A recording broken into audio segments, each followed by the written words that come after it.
Nous allons maintenant parler des polyèdres. Les polyèdres sont découpés en trois catégories: les prismes, les pyramides et les polyèdres réguliers. Nous allons d'abord parler des prismes.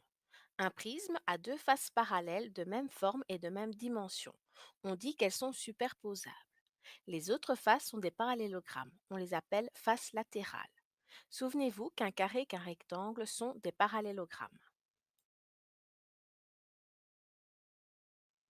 Un prisme est droit si toutes les faces latérales sont des parallélogrammes rectangles.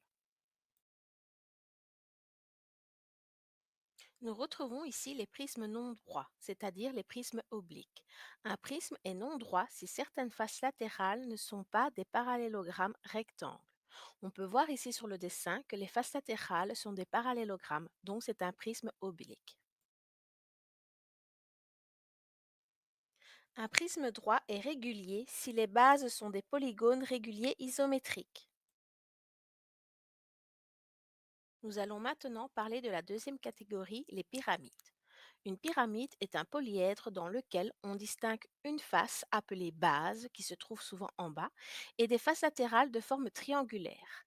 Ces faces latérales ont un sommet commun.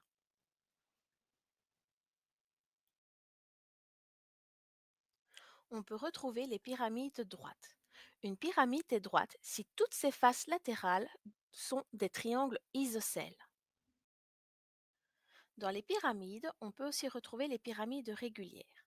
Une pyramide est régulière si elle est droite et si la base est un polygone régulier. Ici, sur le dessin, la base est un hexagone régulier. Toutes les faces latérales, elles, doivent être des triangles isocèles isométriques. Voici la dernière catégorie, les polyèdres réguliers.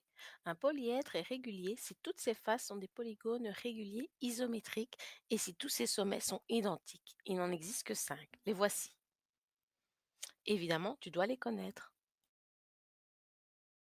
Voici un récapitulatif. Dans les polyèdres, nous avons deux catégories, les prismes et les pyramides. Les prismes et les pyramides se divisent aussi en deux catégories, les non-droits et les droits. Ensuite, dans les droits, nous pouvons retrouver les droits réguliers, même chose pour les pyramides. Et à la fin, nous retrouvons les polyèdres réguliers.